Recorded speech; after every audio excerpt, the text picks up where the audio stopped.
মনে হয় স্বরাষ্ট্রমন্ত্রী আইনের ব্যাখ্যা না দিয়ে আইনমন্ত্রী আইনের ব্যাখ্যা দিবেন। স্বরাষ্ট্রমন্ত্রী এসবে মনোযোগ দেওয়া দরকার। স্বরাষ্ট্রমন্ত্রী মনোযোগ দেওয়া দরকার। সারা দেশে কোথায় কোথায় সন্ত্রাসীরা রয়েছে সেই সকল সন্ত্রাসীদের তালিকা করে তাদেরকে বিচারের ব্যবস্থা করা দরকার। স্বরাষ্ট্রমন্ত্রীর উচিত ধন্যবাদ মাননীয় সদস্য। নেতাকর্মীরা হত্যার শিকার হয়েছে তাদের বিচারের ব্যবস্থা করা দরকার। ধন্যবাদ মাননীয় সদস্য। এই ইলেকশনে ভোট ডাকাতি দেখেছি, আমার ঘাড়ি বহরে হামলা করা হয়েছে। আমি কি এই ইলেকশনের জন্য নিজের রক্ত জড়িয়েছি? আমি আজকে স্বরাষ্ট্রমন্ত্রী আছেন, মাননীয় প্রধানমন্ত্রী আছেন, আমি এখানে প্রশ্ন করি আমি কি রক্ত জড়িয়েছি? আমরা রক্ত জড়িয়েছি বলে আপনারা আজকে সংসদে প্রধানমন্ত্রী স্বরাষ্ট্রমন্ত্রী হয়েছেন। রক্ত ঝরার পরে রক্ত জড়িয়ে গুলিবিদ্ধ হয়ে 3 দিনের মাথায় গুলিবিদ্ধ হয়ে দয়া করে থামুন মাননীয় সংসদ সদস্য, আপনার বক্তব্য অব্যাহত রাখুন।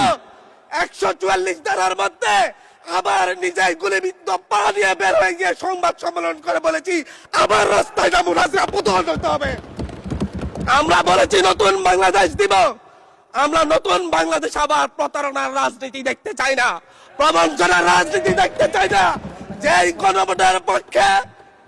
গণভোটের পক্ষে আমাদের মাননীয় প্রধানমন্ত্রী প্রচারণা চালিয়েছেন, যে আদেশের পক্ষে মাননীয় সরকার দলীয় সংসদ সদস্যরা প্রচারণা চালিয়েছেন, আজকে এখানে এসে কেন এটা নিয়ে আবার দীর্ঘ আলোচনা হতে হবে?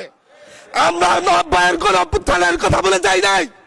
3 জোটের রূপরেখা হয়েছে, বাংলাদেশ গণতান্ত্রিক ভাবে উত্তীর্ণ হবে কথা দেওয়া হয়েছিল, কিন্তু 94 সালের মাগুরার নির্বাচন কারা আয়োজন করেছিল? কারা 94 সালে মাগুরার নির্বাচন আয়োজন করেছিল?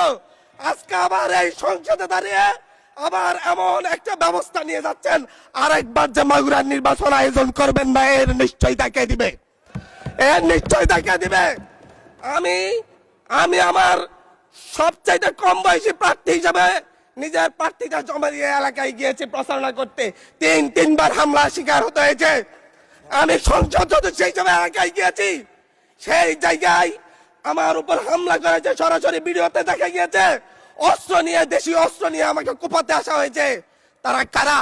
ওরা তো তারাই যাদের প্রত্যেকের হাতে বিএনপি দলীয় নেতা কর্মীদের রক্ত লেগে আছে, প্রাণ লেগে আছে। এই বিশ্বাসঘাতকতা মাননীয় স্পিকার, এই রাষ্ট্র আর সইবে না, আপনারাও সইতে পারবেন না। বিশ্বাসঘাতকতার মূল্য এই দেশে আবার দিতে হবে আপনাদেরকে। আপনারা যারা আপনাদের ভাইদের রক্ত